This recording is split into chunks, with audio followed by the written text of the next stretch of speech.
Hello everyone, and welcome back to From the Author's Chair. A quick question to start us off today. What time of day do you write best? I used to think I was an evening writer. I'd sit down after school, uni, or work and try to write, but more often than not I was too tired. So I found myself often skipping writing, or just sitting there, daydreaming, zoning out, not getting much done, sometimes nothing done. And the years went on, and then I found out I hadn't actually been writing very much. Eventually I got fed up and tried to write in the morning instead, just waking up a little bit earlier, seeing what happened. And the difference was instant. I had so much more energy, I had more clarity, I definitely got more done.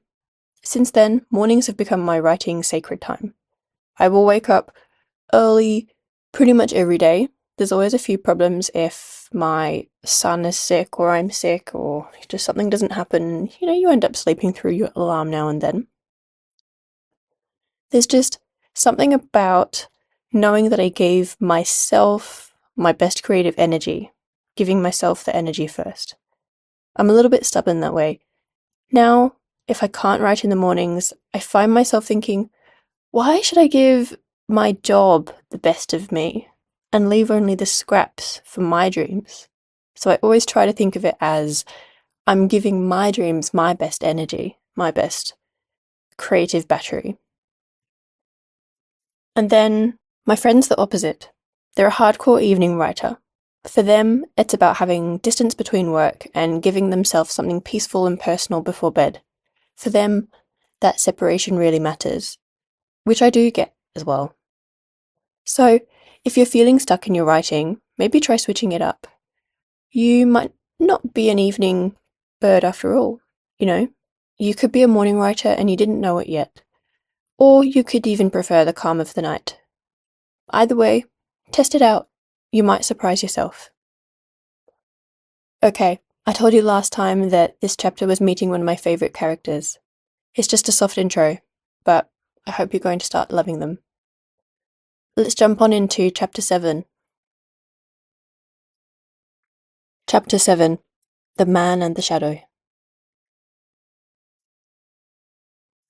The red-haired man scuffed his zordy on the dry, muddy track and gazed thoughtfully at the town. It had been a while since he had last come to the main town of Hiet, and something had changed. He could feel it. He glared for a moment into the long shadows as the sun rose behind him. The town was too quiet, even for early dawn. Usually, people would be making their way down the streets to the harbour to help the fishing folk bring in the morning catch, and families would be pulling out the awning to open shop. Today, it was still silent. He felt a chill rush down his spine, and something made him look up behind him. The red-haired man gasped. A flash of shadow flickered past his vision, and he swore he saw an older woman sprint by on the rooftops. In the blink of an eye, she was gone, and he stared in the direction he'd thought she'd run, towards the castle in the centre of the town. The man rubbed a hand through his hair, thinking only the Yorkshire spirits of this country's folk tales could run that fast. And then he swore. Guards had crashed around the corner, running in the same direction the woman had flashed past in, and collided with the man, pushing him to the ground. They ran on, not even offering to help the man back up, not even looking his way. That had changed too. Some of the samurai were a bit up themselves, but if they were in the wrong and crashed into someone, they'd always act with honour and help. The man sat in the shadowed streets, the rising sun yet to light the pathways, and wiped his face with the back of his sleeve, glaring at the guards' backs. Since when did guards chase yokai women? And in full armour, too. Fuck it. He'd do what he needed and then leave. He'd heard too many stories of things happening in the main town these days. Nothing here was special enough to risk getting involved in anything dangerous. Not again. He'd run away from all that. The countryside was better, anyway. The red-haired man picked himself up and brushed the dirt from his dark green kimono and grimaced. Just what the fuck is happening now?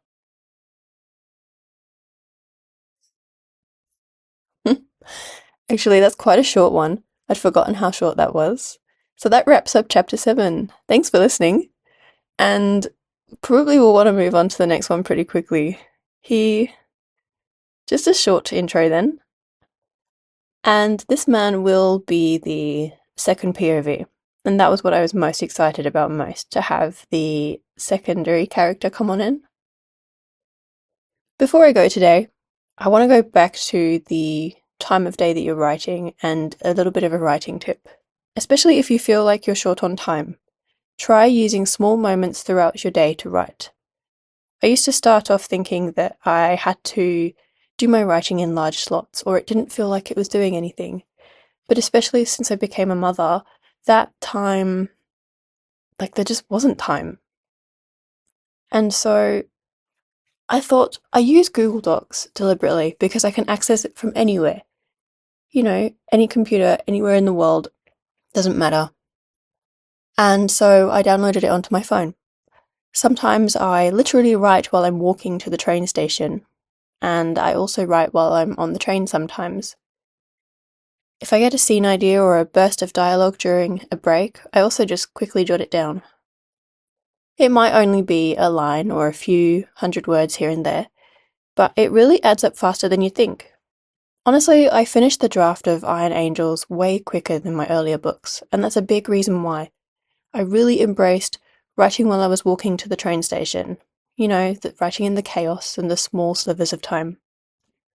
So don't underestimate small windows. You know, you could be on your phone, a notebook, or even on the back of a receipt or a, what do you call them? Uh, when you're at the cafe and you have a little piece of paper to clean up coffee spills. That thing, if you can write on that.